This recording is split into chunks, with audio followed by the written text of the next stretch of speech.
reconocer juntos que somos un pueblo. En estos días escuchaba y rápidamente lo voy a compartir. Alguien decía, un ladrillo no hace una pared, son muchos ladrillos juntos los que hacen una pared. Si usted saca ese ladrillo de la pared, deja de ser pared para convertirse en ladrillo. Decía este joven, uno es cristiano con la iglesia, no se es cristiano solitario, no se es cristiano solo, se es cristiano cuando se está unido al cuerpo de Cristo. Recuerden, Cristo no viene por un creyente, viene por la iglesia completa. Así que esas son metáforas bonitas para recordarnos lo precioso que es cuando el pueblo de Dios se reúne para adorarlo. Limni, ¿me buscas o cierra canales ahí, por favor, que se está filtrando un ruido?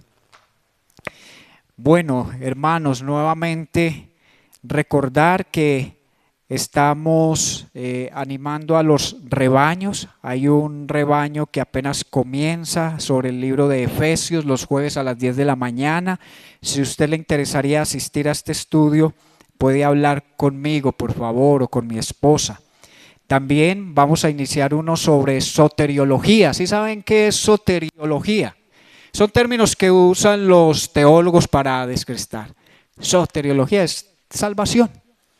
El tema de la salvación, o decimos a veces neumatología, es el estudio del Espíritu Santo, cristología o teología, que es el estudio también de Dios. Pero este va a ser de soteriología, va a ser los martes a las 7:30 y es virtual. Así que si usted quiere empezar este estudio, va por 12 semanas, es decir, 3 meses.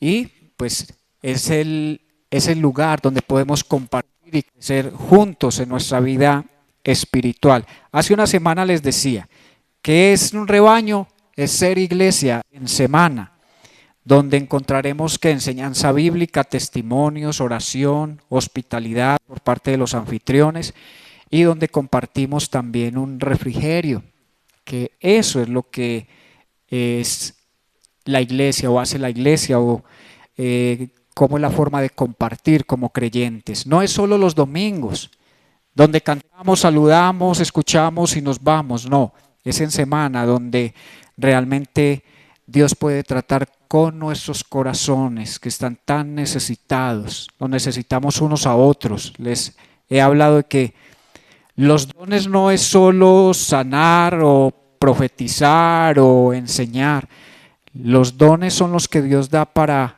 trabajar en nuestros corazones unos a otros. Nos necesitamos que otros nos hagan ver esos puntos ciegos, ¿cierto? Usted no se puede ver a sí mismo su cara, a no ser que tenga un espejo. Igual nosotros no podemos ver muchas cosas en nuestra vida, pero sí Dios puede usar a otros para que nos hagan ver lo que debe ser cambiado. Bueno, nuevamente gracias a todos por su apoyo, por la canasta de amor. Estamos dando ayuda cada semana a alguien que lo necesita. Estemos orando por favor por las familias que están perdiendo sus hogares, sus enseres, ciertas zonas de Medellín, seguramente aquí en el oriente también habrá, pero Redil Belén, por ejemplo, está reuniendo ayudas para apoyar lo que es Belén Altavista. Hay personas que han perdido sus casas completamente y hoy están a la intemperie porque no tienen a dónde ir. Entonces, algunos rediles se han unido para llevar un apoyo, para mostrar ese brazo bondadoso de la iglesia a la comunidad donde Dios nos permita servir. Muy bien, hermanos, creo que esos son todos los anuncios que quería compartir. ¿Y qué tal si entonces vamos a la palabra del Señor en esta mañana? Usted sabe que hay un libro en la Biblia que se llama Isaías, ¿verdad? ¿Cómo es definido este hombre? Isaías, ¿quién es? ¿O quién fue? Un profeta, ¿cierto? Está clasificado entre los profetas que mayores o menores. mayores. ¿Por qué razón? No es menor, sino de los profetas mayores, porque era más importante. ¿Más qué? Se dice que se consideró esa clasificación así por la extensión del libro. ¿Sabe cuántos capítulos tiene Isaías? Es de los libros con más capítulos de los libros de los profetas mayores. 66 libros, excelentes. Y algunos tradiciones lo dividen en 3 partes. Se ha conocido como el primer Isaías, segundo Isaías y el tercer Isaías, refiriéndose al libro. El primero va del 1 al 39, luego va del 40 al 55 y del 56 al 66. Seguramente no sabían eso, como algunas veces yo vengo y hablo cosas que aprendo mientras estoy aquí estudiando. Y es bonito, ¿por qué? Porque hoy nos vamos a centrar en el cuarto canto del siervo sufriente. Y para aquellos que toman nota o después vuelven y escuchan la predicación, les voy a decir dónde están esos cantos del siervo sufriente. Inicia el primero desde el capítulo 42 del 1 al 9, sería el primer canto que usted se encuentra ahí. El segundo está en Isaías 49 del 1 al 7. El tercer canto en Isaías 50 del 4 al 11 y el cuarto cántico del siervo sufriente está en Isaías 53, 13 a 53, 12, que es el que vamos a ver hoy.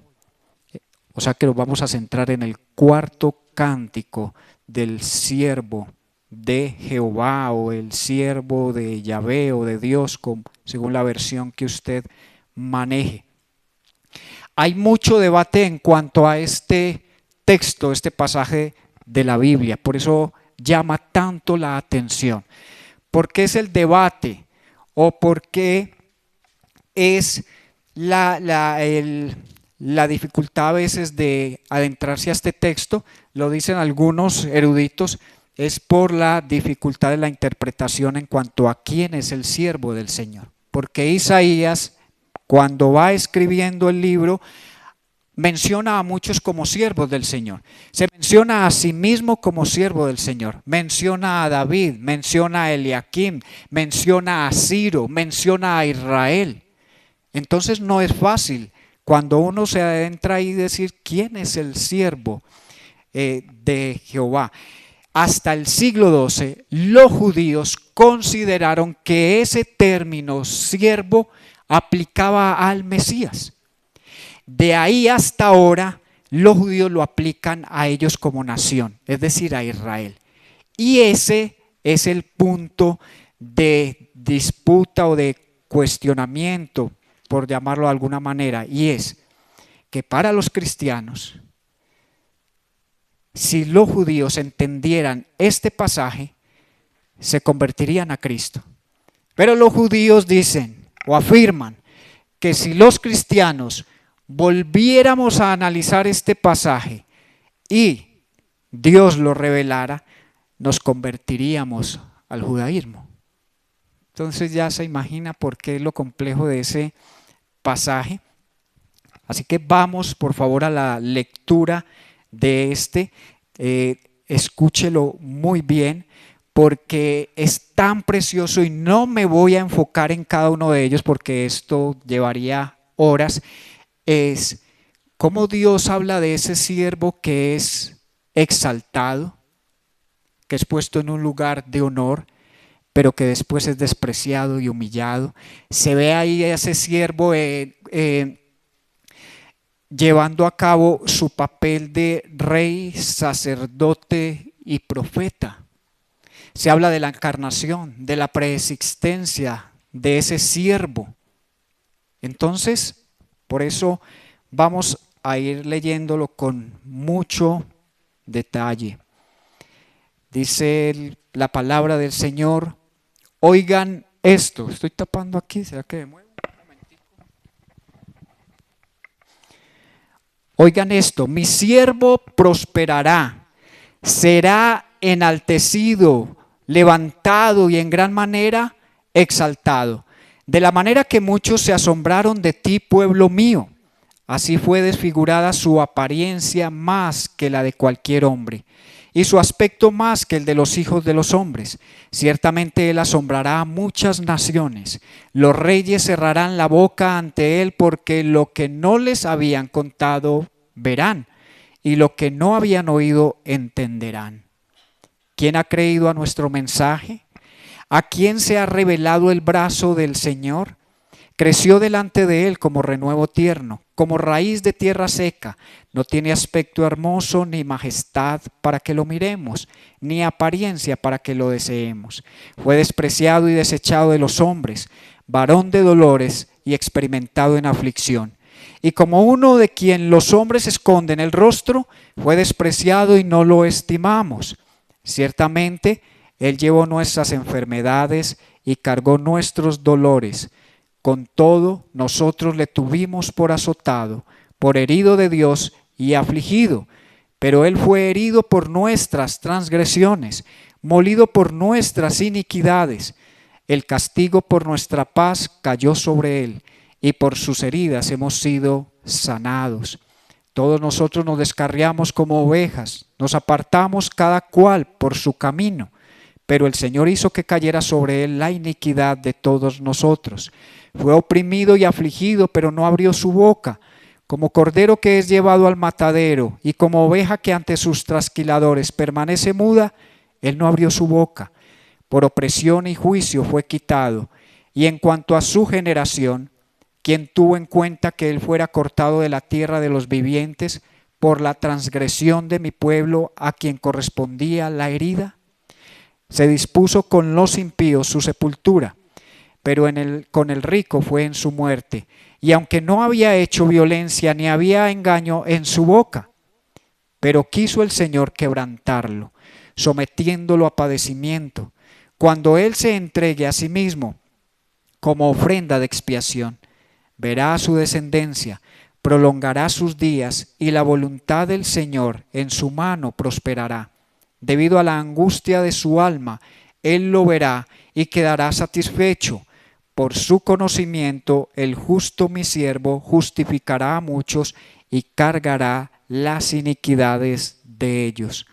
Por tanto, yo la daré parte con los grandes, y con los fuertes repartirá despojos, porque derramó su alma hasta la muerte, y con los transgresores fue contado. Llevó el pecado de muchos e intercedió por los transgresores. Guardemos silencio por un momento y permitamos al Espíritu Santo que traiga entendimiento sobre esta palabra, porque sin Él es imposible. Que disponga nuestro corazón para recibir lo que Dios tiene para decirnos en este día. No lo que quisiéramos oír, sino lo que es necesario escuchar para entender el plan eterno y el propósito que Dios ha trazado para la humanidad desde antes de que nada existiera.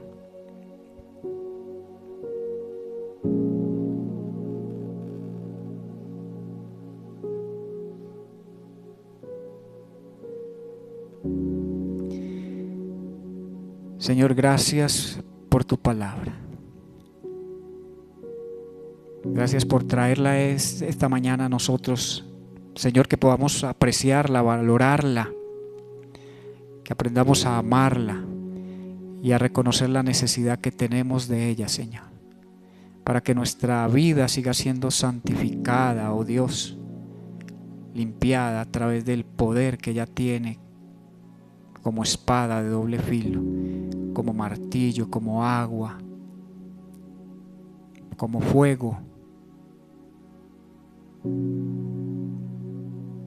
Es una bendición y es un privilegio, Señor, poder estar reunidos para escuchar tu dulce voz, tu consejo sabio. Abre nuestros ojos y oídos espirituales, Señor, para recibir esta palabra en nuestra alma, para que, Señor, entendamos que tú eres suficiente, Tú eres lo que necesitamos, Señor. Amén y amén. Muy bien. La pregunta que cabe hacer es, ¿quién es Israel? Si los judíos dicen que el siervo de Jehová es la nación de Israel. ¿Cómo aplica Israel a esto si el profeta está hablando a una nación que ha estado exiliada a causa de su desobediencia, de su infidelidad a Dios en Babilonia? Y lo que el profeta está hablando es que Dios los restaurará, es decir, va a haber un nuevo exilio de un lugar a otro. ¿Cuál había sido el primer exilio? De Egipto hacia la tierra prometida. Ahora, en este contexto, los está volviendo a traer Dios desde Babilonia y ha tocado el corazón de alguien a quien también se le describe como siervo, y es un rey de Persia llamado Ciro, que iba a ayudar en la restauración de todo el culto que el pueblo de Israel iba a hacer nuevamente a Dios. Entonces, sí, Israel no fue fiel a Dios y pecó. ¿Cómo puede él mismo perdonarse a sí mismo los pecados que ha cometido? Si es el siervo del Señor, que se ve en Isaías 53. Puede ser entonces que sea otro tipo de siervo a quien el profeta Isaías apunta. Hay versiones de la Biblia o traducciones, no sé si la suya lo tiene, ese título de siervo está con S mayúscula. Es decir, apunta a algo mayor que cualquier ser humano conocido o cualquier nación que se haya atribuido tal vez ese título, pero esto apunta a algo más grande. ¿Por qué? Porque dice los primeros versos que leímos que este siervo será exaltado, será puesto en un lugar de preeminencia sobre todo. Y hasta allí no ha sido puesto Israel. Entonces, ¿qué después viene de esa exaltación? Porque el profeta menciona la exaltación para que después tenga sentido el sufrimiento y la humillación y el desprecio que ese siervo va a tener. ¿Y eso cómo nos sirve a nosotros? Para saber que no hay sufrimiento, no hay prueba en la vida del creyente que no tenga un fin y un propósito desde la eternidad. Nada es en vano, ni el trabajo que hacemos en la obra, dice el Señor, es en vano, porque recibirá recompensa de parte de Dios. Creo que cada uno de nosotros, los que hemos creído en Cristo, esperamos recibir una corona, no de espinas, esa ya la recibió Cristo, una corona como reconocimiento de la labor hecha aquí en la tierra en pro del reino de Dios. ¿Sí sabían eso? Porque por eso vivimos, no por recibir la recompensa, pero sí saber que habrá un premio, que habrá un galardón. Y usted, si tiene hijos compitiendo, ve que ellos no compiten por competir. Quieren una medalla, como equipo quieren un trofeo, quieren el reconocimiento de haber llegado de primero, de segundo o de tercero, tal vez, pero en el reino de los cielos no es aquí quien corre más y quien llega de primero, no. Porque aquí es paradójico, los primeros son los últimos y los últimos los primeros. Hay que aprender todo eso en el plan de Dios, o si no nos vamos a enredar, ¿cierto? Con tantas cosas que parecen irónicas. Aquí se habla de alguien que Dios exalta, pero después lo humilla a lo sumo. Es un desprecio impresionante, porque dice aquí que de la manera que muchos se asombraron de ti, pueblo mío, así fue desfigurada su apariencia más que la de cualquier hombre. Y ese término, se asombraron o asombrarse, en la raíz hebrea es salpicar, rociar. Tenga eso ahí en mente, porque ahora lo vamos a recordar: salpicar, rociar. Si usted va a Levítico 14, usted sabe que en los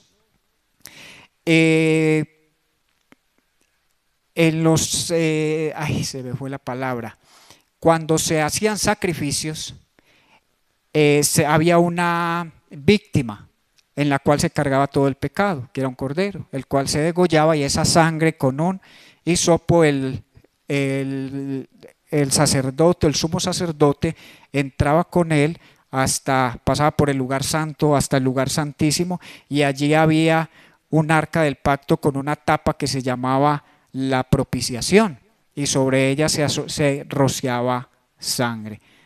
Siga llevando eso en mente, porque eso nos va a ayudar a comprender entonces quién es ese siervo del Señor. Y dice que fue desfigurada su apariencia más que la de cualquier hombre, y su aspecto más que el de los hijos de los hombres. Algo va a pasar con ese siervo, y parece ser que es algo terrible después, cuando ya empieza el capítulo 53 y sigue avanzando, porque se menciona que primero que será rechazado por los hombres, y nos menciona o nos incluye a la humanidad. Dice, no creímos, no lo estimamos, lo crucificamos. También dice que ese siervo sufrirá, porque será oprimido, afligido, rechazado, crucificado, muerto y sepultado. Para nosotros puede ser un poco claro a dónde está apuntando este texto, pero en esa época no era muy claro por qué ese siervo, si era el siervo del Señor, el ungido, tenía que sufrir. Y los judíos por mucho tiempo no quisieron aceptar que el Mesías debía sufrir.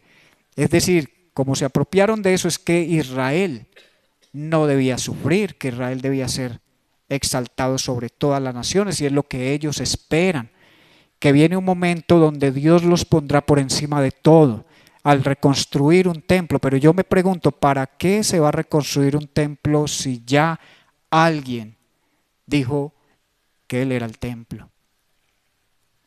¿Con qué propósito? No sé si Dios permitirá que se construya o no, porque ya los templos son obsoletos. Ya no se necesitan templos, ya no se necesitan sacrificios, y ahora vamos a ver por qué razón ya no se necesitan. También menciona sobre este siervo que es justo, pero aun siendo justo, toda la culpa de muchos recayó sobre él. ¿Qué es justo? Es decir, en él no había pecado. Es decir, él no fue molido, ni desfigurado, ni humillado, ni menospreciado por sus propios pecados, como se creyó en el tiempo al que ya vamos a llegar. En el Nuevo Testamento hallamos la historia de un hombre eunuco etíope que va precisamente leyendo el libro de Isaías luego de adorar a Dios en Jerusalén, y él lo hacía cada año. Y ya Jesús llevaba 3 años de ministerio, es decir, que mientras Jesús estaba haciendo ministerio, este etíope eunuco, que era el tesorero de la reina de Candace de Etiopía, iba y adoraba como un gentil. Y los eunucos tenían una particularidad, al igual que los extranjeros, no podían acercarse hasta el templo para adorar, tenían que hacerlo desde cierta distancia, a no ser que el extranjero se convirtiera al judaísmo, es decir, era un prosélito, no podía ingresar sino hasta el patio de los gentiles. Es decir, la adoración real a Dios según el pueblo judío no era para todos, sino para algunos cuantos, ¿verdad? Entonces, ¿qué se necesitaba de este Mesías? Que fuera un verdadero servidor de Dios, que aportara luz y salvación no solo a Israel, sino también a las más lejanas naciones. Y si usted quiere acompañarme ahí a ese pasaje precioso, es precioso porque cuando ocurre en nuestra vida cristiana uno de esos eventos tan especiales que es el bautismo, casi siempre nos remitimos es acá. Y ahí entenderemos por qué razón los cristianos nos volvemos a bautizar. Es decir, bajo el bautismo bíblico, porque muchos llegamos a Cristo con un bautismo no bíblico, ¿verdad? Y dice capítulo 8 de Hechos, en el verso 26, un ángel del Señor le dijo a Felipe, recuerde que Felipe es uno de los discípulos de Jesús, un reconocido evangelista, había estado en Samaria y había un movimiento grande allí en Samaria. Después de que ocurre esto, el Señor se lo lleva para otro lugar y le dice: levántate y ve hacia el sur, al camino que desciende de Jerusalén a Gaza. Este es un camino desierto. Él se levantó y fue. Y había un eunuco etíope, alto funcionario, oficial de Candace, reina de los etíopes, el cual estaba encargado de todos sus tesoros, que había venido a Jerusalén para adorar. Regresaba a su país sentado en su carruaje y leía al profeta Isaías. Y el Espíritu dijo a Felipe: ve y júntate a ese carruaje. Cuando Felipe se acercó corriendo, le oyó leer al profeta Isaías y le preguntó, que es la pregunta que debería hacernos a nosotros: ¿entiende usted lo que lee? Cuando usted lee la Biblia, ¿entiende lo que lee? ¿O necesita aprender de otros? ¿Verdad? Porque la Biblia es un libro, aunque es diferente en todo sentido a otros, también hay técnicas o maneras de acercarnos a hacer un estudio allí. Esto es lo que se conoce comúnmente como la hermenéutica, es la interpretación de pasajes bíblicos. Y por eso le pregunta Felipe a este eunuco: ¿entiende lo que lee? El eunuco le respondió: ¿cómo podré a menos que alguien me guíe? Él leía y seguro muchas cosas no las entendía. Y como no era judío, sino que era un extranjero, seguramente por su alta posición social tenía la oportunidad de tener un rollo en esa época, porque dice que tenía un rollo de Isaías y lo iba leyendo. Seguramente lo había adquirido quién sabe a qué suma. Dice: e invitó a Felipe a que subiera y se sentara con él. El pasaje de la escritura que estaba leyendo es este: como oveja fue llevado al matadero y como cordero mudo delante del que lo trasquila. No abre él su boca, en su humillación no se le hizo justicia. ¿Quién contará su generación? Porque su vida es quitada de la tierra. ¿Sabe cuáles son esos versículos que acabamos de leer en Isaías? Vaya a Isaías y vuelva y búsquelo ahí, por favor, para que cuando haga estos tipos de estudio sepa de dónde a dónde nos lleva la escritura. 6 y 7. Ok. Esos eran los dos textos, los dos versículos que en ese momento iba leyendo, y por la providencia de Dios, Dios le dice a Felipe: ve y acércate. O sea, en ese momento en que él está leyendo esos dos versículos. Es increíble porque Felipe estaba muy lejos de ese lugar y es el Espíritu el que lo lleva, no sé de qué forma, a que se acerque a esa carroza. Y el eunuco le dijo a Felipe: le ruego que me diga, ¿de quién dice esto el profeta? ¿De sí mismo? Es decir, Isaías está hablando de él mismo, él es el siervo sufriente de Jehová, o de algún otro profeta o de alguna persona. Tal vez pudo haber preguntado: ¿se refiere a la nación completa o qué? Entonces Felipe, comenzando con este pasaje de la Escritura, es decir, de la Escritura del Antiguo Testamento, le anunció el Evangelio ¿de quién? O sea que no le habló ni de Ciro, no le habló ni de Eliakim, no le habló de Isaías, no le habló de quién más mencioné yo ahora, ni del mismo pueblo Israel como nación. Yendo por el camino llegaron a un lugar donde había agua, y el eunuco dijo: ahí hay agua, ¿qué impide que yo sea qué? ¿Por qué quería bautizarse? Porque entendió que ese pasaje, ¿quién había hecho todo eso a favor de otros? Es decir, ¿quién había? ¿Cuál era la oveja que había sido llevada al matadero como un cordero a ser trasquilado y que enmudeció? y que no se le hizo justicia. A Jesús no se le respetaron los derechos humanos, como hoy se exige tanto que se nos respete los derechos humanos. Y no se le trató siquiera como un ser humano, ni como un judío, porque los judíos no morían en las cruces, ni muchos menos los romanos. ¿Por qué razón? Porque en la Biblia decía, maldito todo el que muera en una cruz, porque era considerado lo peor de la sociedad, es decir, estaba allí por sus delitos.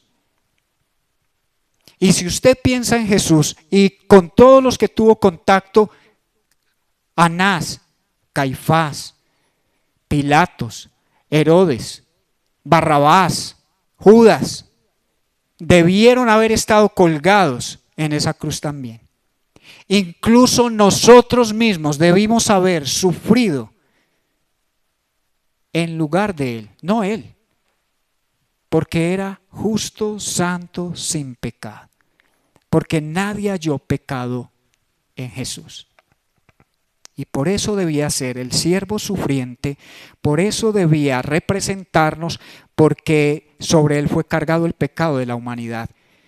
Y dice la Escritura ahora, Dios decidió, predeterminó tratarlo de esa forma, que sufriera todo el desprecio posible, a tal punto, a ver cómo lo pongo de esta manera. Jesús fue un judío en su raza común y corriente, dice que no había parecer en él, es decir, no se destaca a Jesús como se destacó a ciertos personajes bíblicos.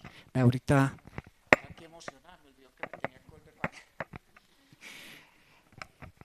¿de qué personajes se habla en la Biblia de que eran de hermoso parecer?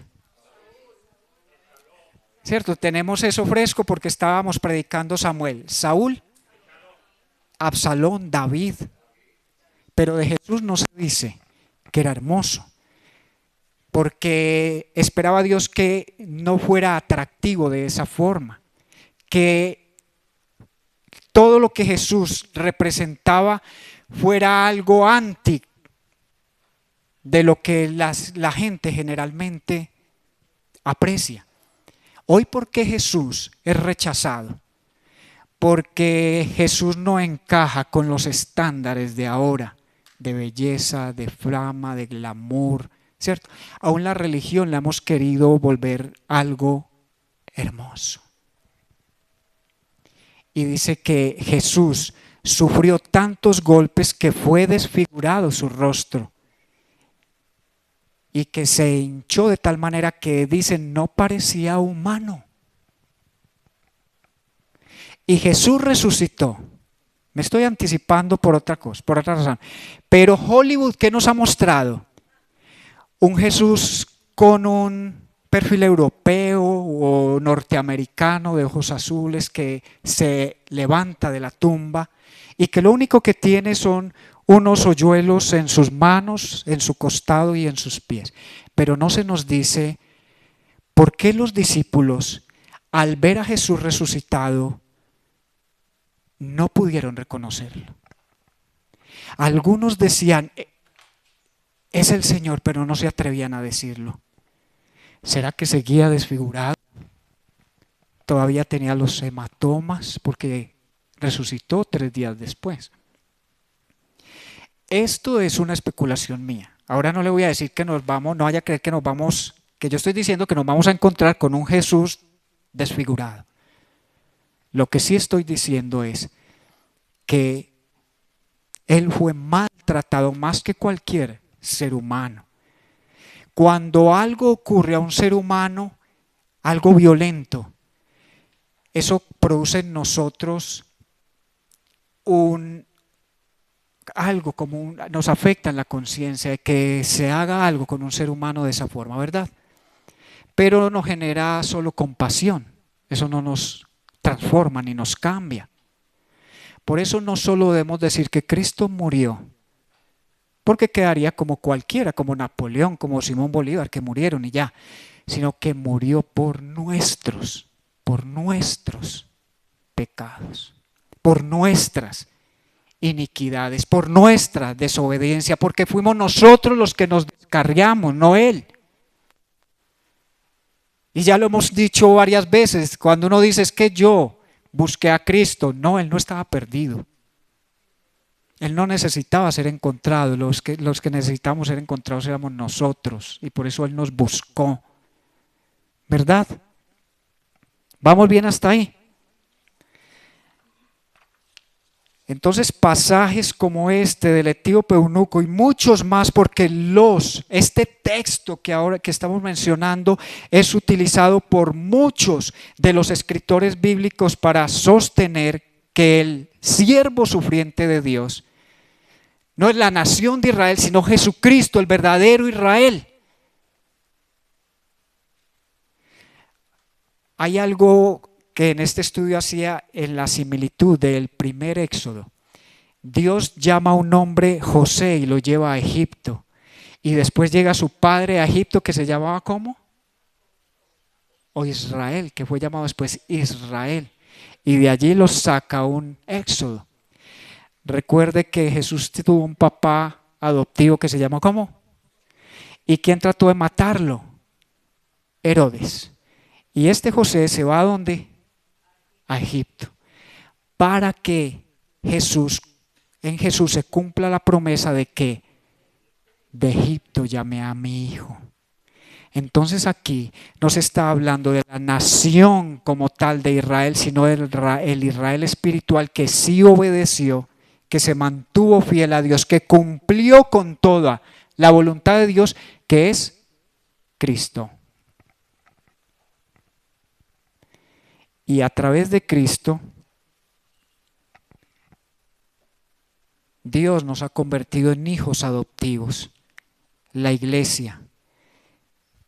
Y Jesucristo le dio autoridad y poder a la iglesia para que proclame el mensaje de salvación, las buenas noticias. Por eso dice el libro de Isaías y también lo dice Pablo en el libro de Romanos, qué hermosos son los pies de aquellos que van llevando las buenas noticias de la paz, porque el evangelio de Jesucristo es el mensaje de paz.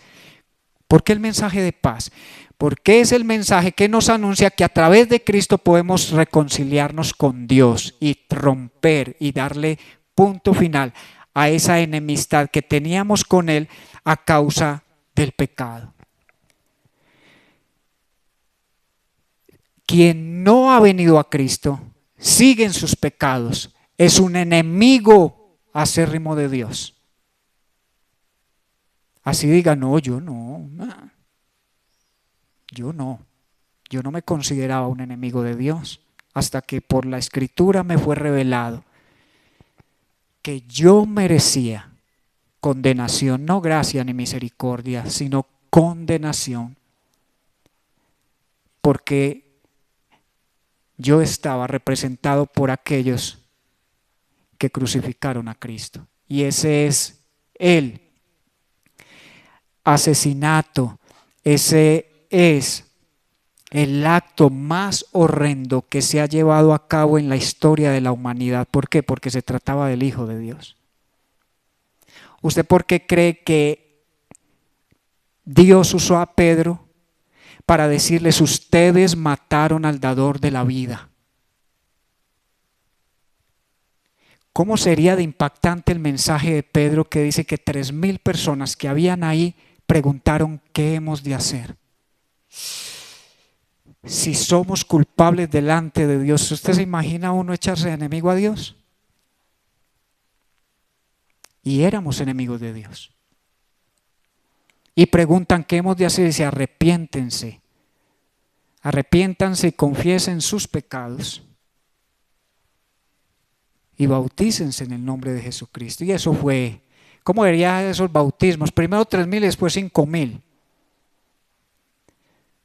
¿A dónde hubo que llevar a toda esta gente para que donde hubiese agua fueran bautizados en el nombre de Jesús? Así que por eso es que el libro de Isaías y propiamente este pasaje que escribimos se conoce como el Evangelio en el Antiguo Testamento, porque apunta y da luz a quien iba a ser la verdadera luz, a quien iba a restaurar verdaderamente no a la nación de Israel, sino a todas las naciones de la tierra. Y recuerdan ahora que les dije, tengan en la mente el salpicar, dice, muchos se asombrarán, que el término en hebreo es salpicar, y es porque lo que hizo la sangre de Cristo es salpicarnos y rociarnos para que nuestros pecados sean limpiados.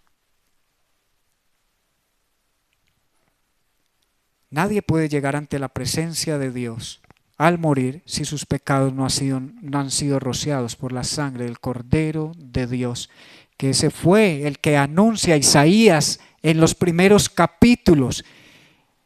Dice que Jehová le abrirá camino a aquel que va a proclamar la venida de su siervo, y que después se aplica a Juan el Bautista, proclamando que él no era el Mesías, que él no era, sino que él estaba abriendo camino al verdadero Mesías. Luego de su obediencia perfecta como el verdadero Israel, Dios le ha concedido una descendencia a Jesús, que son todos aquellos que hemos creído en él. La iglesia es una nación santa, es un pueblo que Dios ha adquirido para que le demos a conocer a todas las naciones. La Santa Cena, mis hermanos, que hoy conmemoramos, a la cual somos invitados y que es servida por el Señor, es solamente para pecadores redimidos, salvos por gracia, porque los únicos que podemos entender qué propósito tiene venir a esta mesa.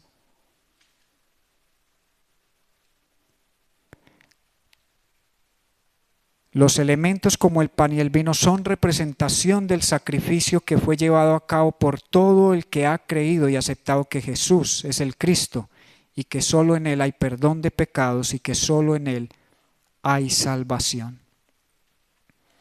Hace poco lo mencionábamos, que si Cristo no resucitó, entonces todos seguimos en nuestros pecados. Si Cristo no existió, si Cristo fue un hombre, véalo lo sencillo de la teología de un niño. En estos días había unos jóvenes en Bogotá haciendo una obra de teatro y en el tiempo de evangelización alguien quiso compartirle el Señor a un niño y él decía: yo sé que Cristo murió por nuestros pecados, pero él también era un pecador y por eso tuvo que morir. Entonces le dice la chica que lo está evangelizando: ¿y por qué tú piensas eso? Y le dice: porque en la Biblia, y sé que el niño leía Biblia, sí, porque en la Biblia dice que Jesús se enojó y que entró al templo y volteó las mesas de los cambistas, y el enojo es pecado, y él se enojó. Esa es la teología del niño. Pero pues ya le explicaron cómo es la ira de Dios, que es muy diferente a la nuestra, ¿verdad? Si Dios quisiera acabar con la humanidad, ya lo había hecho. Ya lo intentó la primera vez y reservó a unos cuantos en el diluvio. Ahora viene a destruir la tierra y se reservará lo que se conoce como el remanente. La iglesia no seremos muchos a los ojos de la humanidad, pero dice la Biblia que seremos en el cielo millares y millares y millares de seres humanos alabando a Dios junto a sus ángeles. Así que, hermanos, Cristo es nuestro Rey soberano y el restaurador de nuestras vidas y de nuestra relación con Dios. Y esta verdad nos permite entender que nuestro sufrimiento en este mundo, que muchas veces es a causa del pecado, no será para siempre. Y por eso el título de la predicación es: del sufrimiento a la gloria por medio de Cristo. Así como Cristo fue humillado, dice Filipenses 2:5 que Dios lo exaltó a lo sumo. O 5, no, ya ese va por ahí en el 10:12. Y que le dio un nombre que es sobre todo nombre, para que ante ese nombre toda rodilla se doble y toda boca confiese que Jesucristo, es decir, el Mesías, ¿es qué? es el Señor, para la gloria de Dios Padre. Así que ya tenemos herramientas para evangelizar a un judío y decirle por qué creemos que el Mesías no es Israel, sino el verdadero Israel, que es Cristo Jesús, quien cumplió lo que el Israel como nación no pudo cumplir.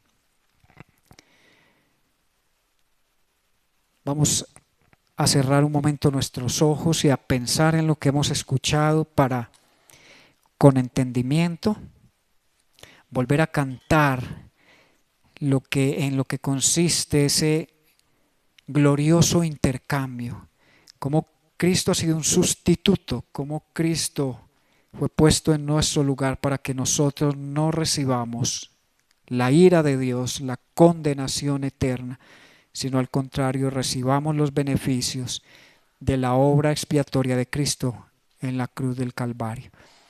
Señor, gracias por tu palabra, gracias por estar aquí entre nosotros y hablar a nuestras vidas y poderte apreciar en toda tu exaltación, pero también en toda tu humillación. Pero gracias, Señor, damos al Padre que tú no te quedaste muerto, sino que resucitaste, ascendiste al cielo, has sido coronado con toda gloria, estás a la diestra del Padre, intercediendo por cada uno de nosotros, y que estás preparando morada para cada uno de aquellos que desde aquí te seguimos. Buscamos tu presencia cada día. Queremos honrar tu nombre. Queremos glorificarte con nuestro testimonio, con nuestra vida, Señor. No permitas que nos quedemos mudos ante este mundo pecador, porque tú dices que si no hablamos, harás que las piedras hablen. Porque tienes el poder para hacerlo, Señor. Así que gracias, Dios, porque tal vez esas piedras éramos nosotros y ahora tú nos estás usando para llevar la verdad de tu palabra, Señor. Señor, presentamos esta mesa delante de ti. Ayúdanos a recordar cuando venimos a tomar los elementos. Y es que es una mesa de reconciliación. Venimos a ponernos en paz contigo, Señor. A renunciar al pecado, a la desobediencia, a la rebeldía, a la dureza de corazón, a esta mente a veces libertina que quiere hacer lo que desea. Pero esta mesa nos recuerda que así como tú te sometiste al plan y al propósito de Dios, nosotros también queremos someternos, Señor. Gracias por traer luz y entendimiento de quién es el verdadero Mesías, el Cordero de Dios, el siervo sufriente. Hermanos, mientras escuchamos nuevamente esta canción, venga acá por favor y tome los elementos para que juntos compartamos lo que los escritores bíblicos definen como la Santa Cena. ¿Por qué santa? Porque la instituyó Cristo mismo para ser recordada hasta que Él regrese.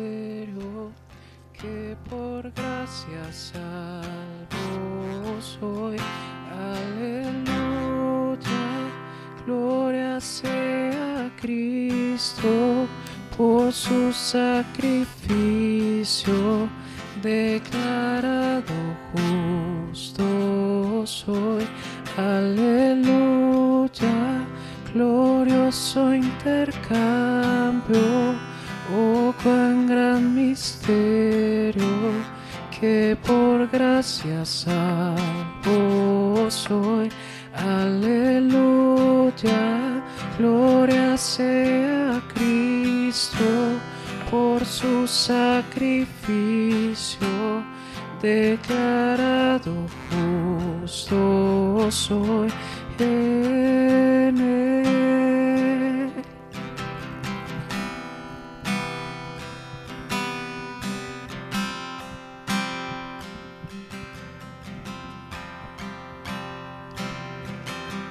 ¿Cómo puedo de ser que el bueno y justo se hizo hombre y fuera amor por el más vil pecador, como siendo yo su enemigo, el sufrimiento en mi lugar tomó. En aquella cruz y cargó mi maldad sobre él. Su rectitud por la fe mía es.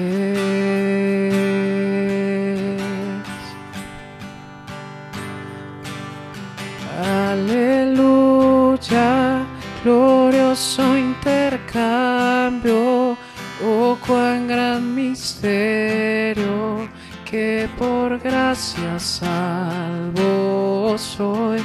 Aleluya, gloria sea a Cristo, por su sacrificio declarado justo soy en él. Gracias, Señor, por servir esta mesa y disponerla para nosotros. Recuerden que fue Jesús quien invitó a sus discípulos a esto que hasta ese día era conocido como la Pascua. Ahora para nosotros como creyentes es la Cena del Señor o la Santa Cena.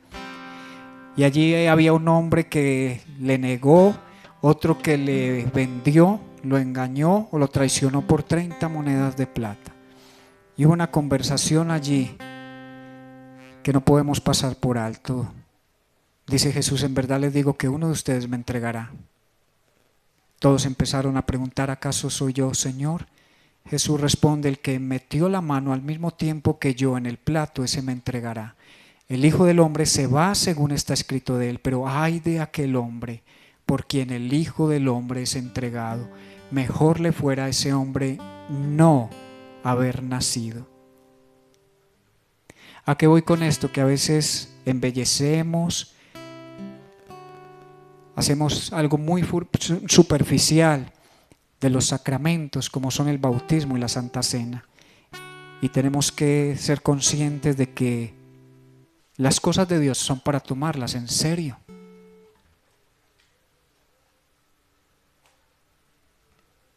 Que hay decisiones radicales como el dejar el pecado que debe ser tomado en serio y pedirle a Dios que nos ayude a abandonarlo para poder recibir todos los beneficios que Él ha obtenido por todo aquel que cree. Dice la palabra de Dios que mientras comían, Jesús tomó pan y habiéndolo bendecido lo partió y dándoselo a sus discípulos dijo: tomen, coman, esto es mi cuerpo. Señor, gracias por tu cuerpo que fue molido. Por eso nos invitas a comer del pan, porque tú eres el pan de vida que bajó del cielo, el maná que alimenta nuestra vida mientras somos peregrinos, mientras estamos cumpliendo con este éxodo camino a la Jerusalén celestial. Y mientras nuestros dientes, Señor, trituran este pan, recordamos cómo fue molido tu cuerpo por nuestra culpa, por nuestro pecado. Por eso, Señor, hoy pedimos que este sacrificio sea imputado a nuestras vidas, Señor. Que sea efectivo para limpiarnos y perdonarnos, Señor. Puede tomar el pan.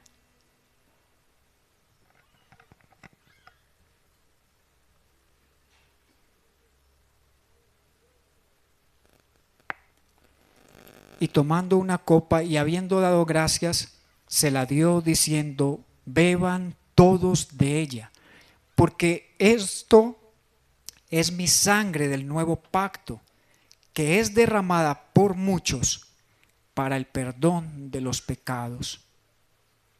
Les digo que desde ahora no beberé más de este fruto de la vid hasta aquel día cuando lo beba nuevo con ustedes en el reino de mi Padre. Señor, sabemos que aquel día será el día del juicio final, que ese día se aproxima rápidamente. Señor, por eso prepáranos, Señor, y a través de este sacramento de la Santa Cena, recuérdanos, Señor, que debemos ser atalayas, que debemos estar vigilantes, atentos para no caer en tantas tentaciones que el mundo pone por delante para hacernos cambiar nuestro pensamiento sobre quién eres tú, Señor. Así que gracias, Señor, por guardar nuestra mente y nuestros corazones y limpiarnos, Señor. Puede beber de la copa.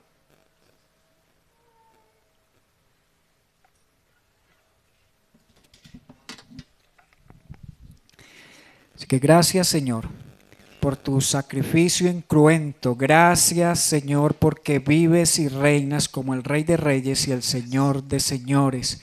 Y porque a través de Cristo pasaremos de ese sufrimiento que acarrea el pecado, la desobediencia, para pasar a la gloria eterna por medio de Cristo. Amén.